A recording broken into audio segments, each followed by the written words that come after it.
नमस्कार, मी प्रदीप मुर्मे. आज आपण सरवडी या ठिकाणी आहोत. सरवडी जिल्हा परिषद गट हे महिलांसाठी राखीव आहे आणि या सरवडी जिल्हा परिषद गटातून श्री ज्ञानेश्वर वाकडे यांच्या ज्या काही पत्नी आहेत सौ सुवर्णताई या अपक्ष म्हणून उमेदवारी लढवत आहेत. याच पार्श्वभूमीवर आज आपण श्री वाकडे यांच्याशी संवाद साधणार आहोत. सर नमस्कार. नमस्कार सर. नमस्कार सर, श्री ज्ञानेश्वर वाकडे म्हणजे औशाचे आमदार अभिमन्यूजी पवार यांचे अत्यंत निकटवर्ती विश्वासू अशा प्रकारचे म्हणून ओळखले जातात. आणि तुम्ही एकदम अपक्ष उमेदवारी हा एक धक्काच आहे. नेमकं तुमची जी काही उमेदवारी आहे, तुम्ही एवढे आमदार साहेबांचे जवळचे असताना, एवढे निष्ठावंत असताना आणि आमदार साहेबांची 2 वेळची जी काही निवडणूक आहे त्या निवडणुकीमध्ये तुम्ही अत्यंत महत्त्वाची भूमिका बजावली असताना त्यांना निवडून आणण्यामध्ये, आणि या भागामध्ये आमदार साहेबांचे एक राईट हँड म्हणून तुम्ही ओळखले जाता.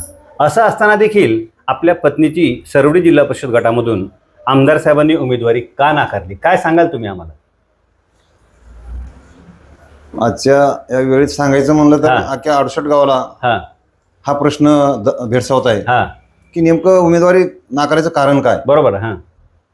सर्वजण एक धक्का बसल्यासारखं झालंय की इतकं 24 तास वेळ देऊन, मी स्वतः वेळ द्यायचा देऊन माझं कुटुंब सर्व या पक्षाच्या कामात व्यस्त असतंय. बरोबर.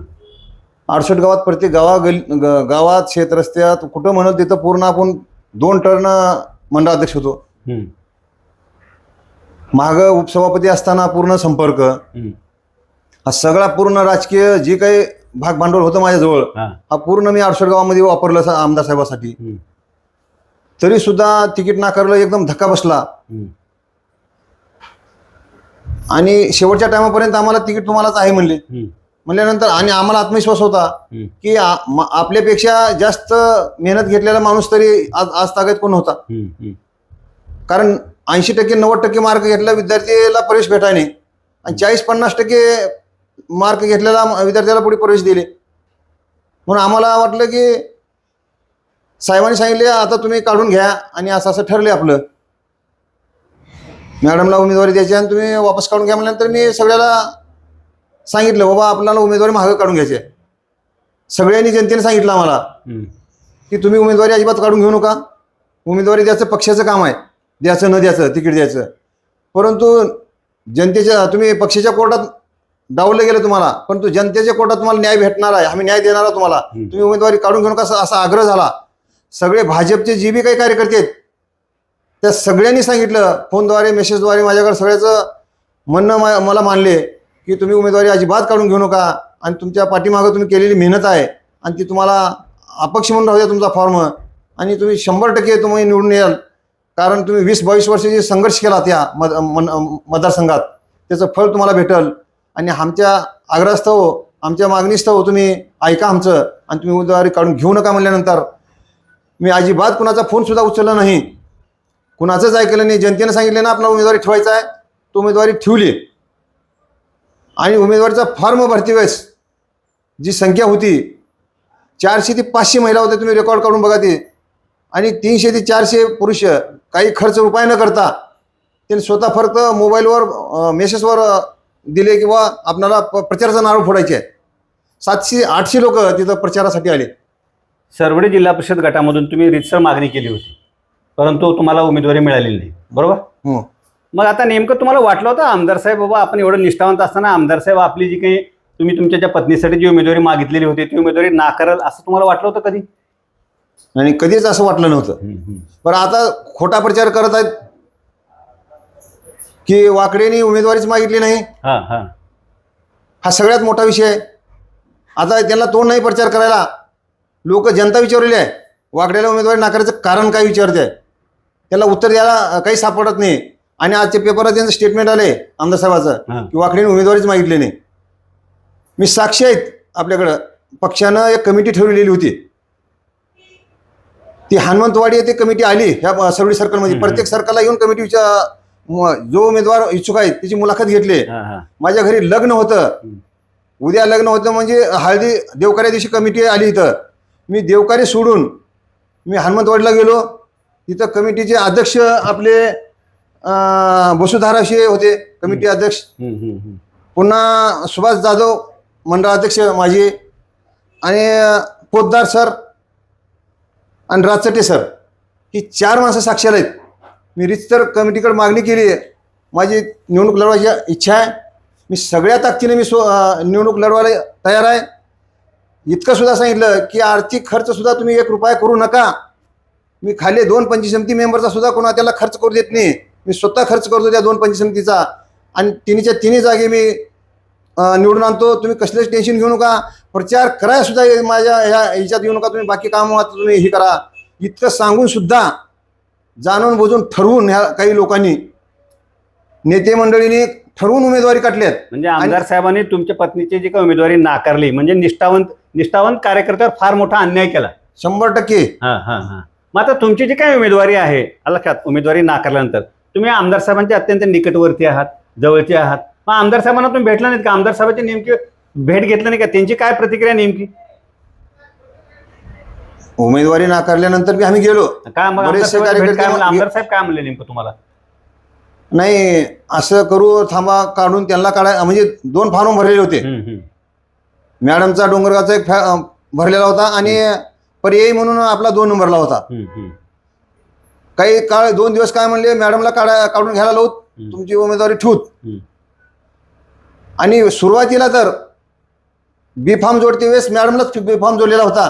बरं गुप्तता ठेवलेली होती. मला कळू दिले नाहीत. पुन्हा थोड्या दिवसात दुसऱ्या दिवशी तिसऱ्या दिवशी कळालं की बी फॉर्म तुमच्या उमेदवारीला जोडलेला नाही, बी फॉर्म ही मॅडमच्या उमेदवारीला जोडलेला आहे. मग आताच तुम्ही सांगितलं की बाबा हे जे काही जिल्हा परिषद गट आहे या गटातील जे काही कार्यकर्ते आहेत त्यांच्या आग्रहामुळे तुम्ही या ठिकाणी निवडणूक लढवत आहात. मग आता नेमका प्रतिसाद कसा आहे मतदारांचा? तुम्ही सध्या प्रचारामध्ये आहात तर मतदारांचा नेमका तुम्हाला प्रतिसाद कसा आहे? गेले 20 ते 22 वर्ष या मतदारसंघाच्या जडणघडणीमध्ये आपण आपलं वय पूर्ण आयुष्य आतापर्यंत 22 वर्ष खर्च करत आलो. तो 22 वर्षाचा काळ जो गेला सगळ्या कुठल्याही ह्या 68 गावात उपसभापती असल्यानं बाजार समिती पण संचालक आपण होतो. बरंच काही संपर्क पहिल्यापासूनचा संपर्क आहे. या भागामध्ये प्रचंड संपर्क आहे, मोठा मोठा संपर्क. कुणीही गावात आपलं नाव प्रत्येक घरात पोचले. मग आता नेमका प्रतिसाद अतिशय चांगला आहे एकदम. आपण स्वतः सुद्धा जाऊन चौकशी करावं. कारण पहिलेच रोष होता उमेदवारी का नाकारली तिची सहानुभूती आता सध्या जिल्हा परिषद गटामध्ये तुम्हाला प्रचंड प्रमाणामध्ये सहानुभूती आहे. आता नेमकं काय समस्या आहेत नेमकं मतदारसंघामध्ये तुमच्या? मतदारसंघामध्ये सगळ्यात जास्त समस्या काय असतात तर रस्त्याचे येतात. रस्ते ही सांगतात तितकं काही इथं ग्राउंड लेवलला नाही. हे सांगतात की शेतरस्त्याचे जनक. आम्हाला सुद्धा कसतर वाटतंय एकही शेतरस्त्याला तुम्ही जाता येते का? तुम्ही चौकशी करा पूर्ण 68 गावात. एक रस्ता जरी कंप्लीट झाला असला तर मला मग नंतर येऊन विचारा. आता इथून निलंग्याला जायचं 1.5 तास लागतंय. रस्ता खराब आहे फारच.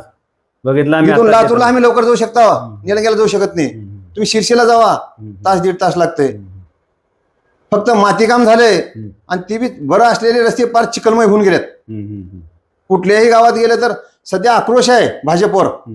कारण सरकार असताना कामं कुठली झालीत.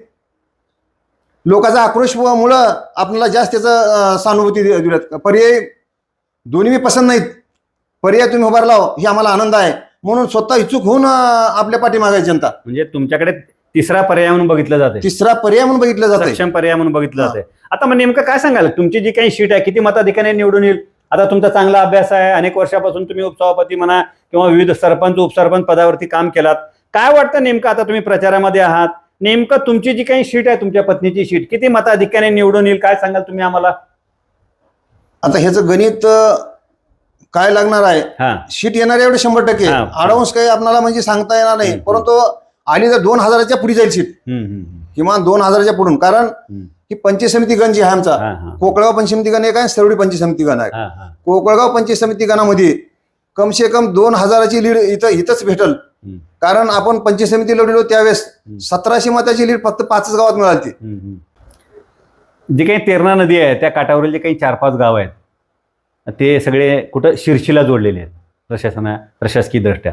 आणि त्यामुळे त्या भागामध्ये प्रचंड आक्रोश आहे. तर ते नेमकं काय प्रकरण आहे आणि त्यावर तुमची नेमकी काय प्रतिक्रिया आहे? आता ह्या फार मोठा अन्याय झालेला आहे लोक ह्या जनतेवर इकडल्या.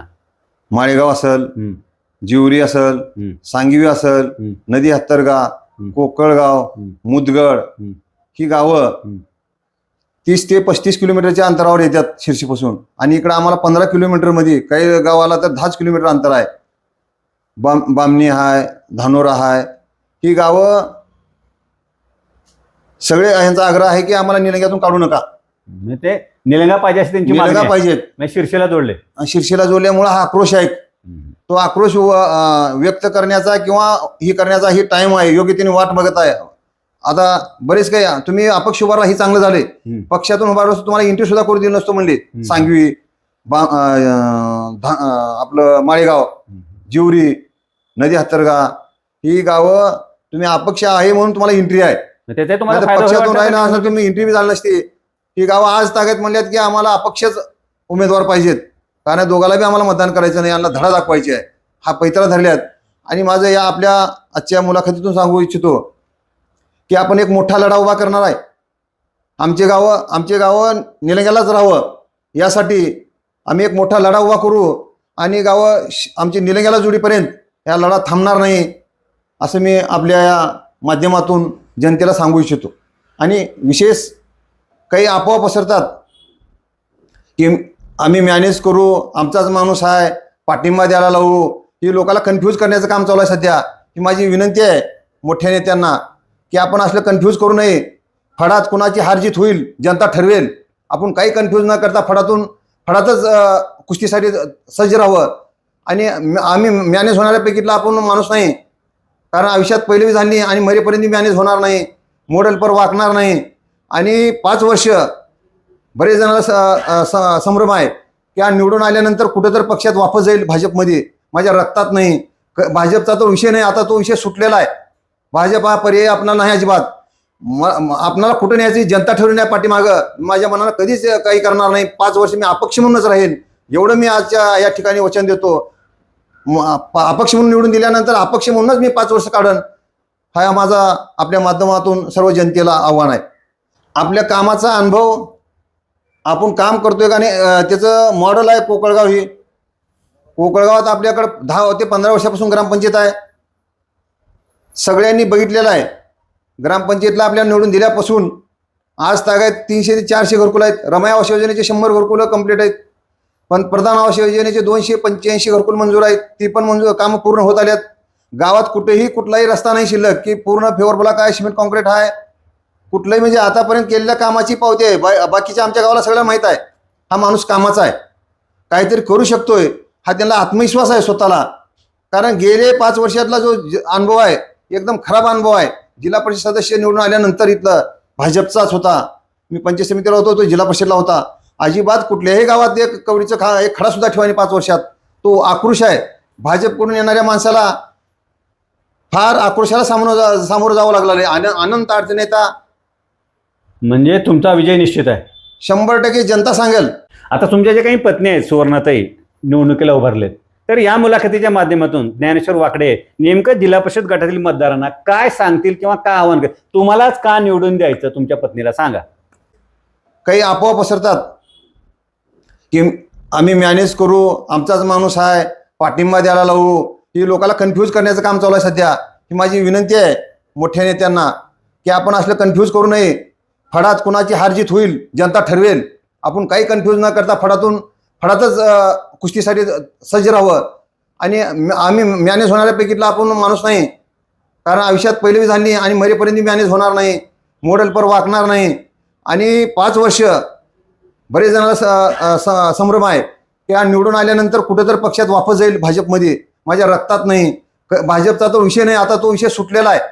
भाजप हा पर्याय आपणाला नाही अजिबात.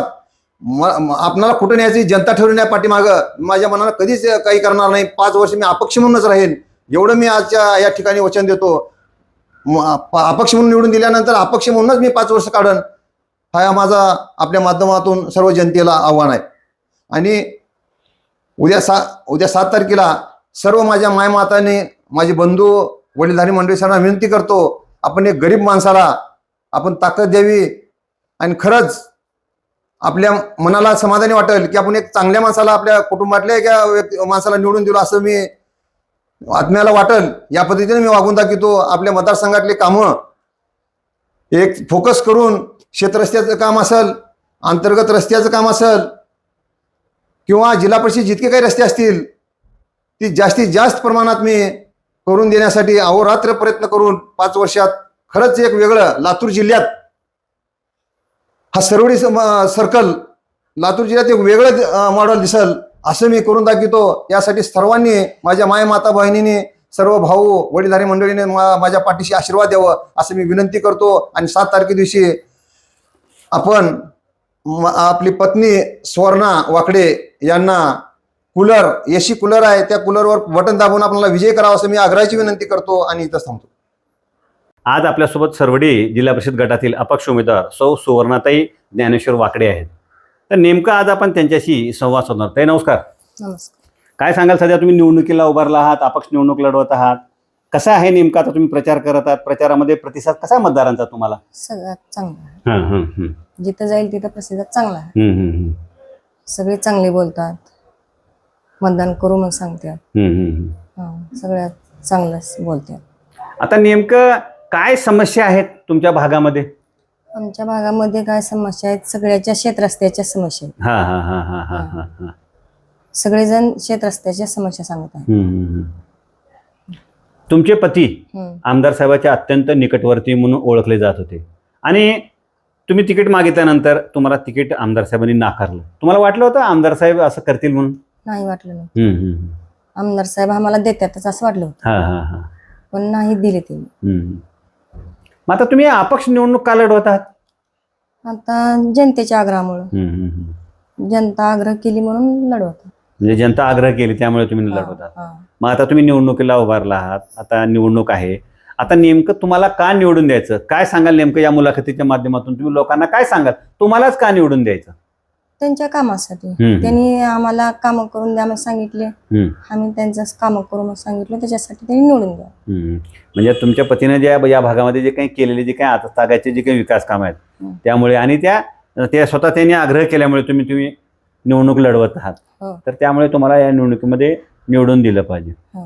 काय आव्हान कराल निवडणूक आहे तुम्ही मतदारांना? आता काय त्यांचे काम करून पण सांगितल्यात, त्यांच्या कामासाठी आम्हाला मतदान करावं, त्यांनी निवडून द्यावं. आता आमची एवढीच विनंती.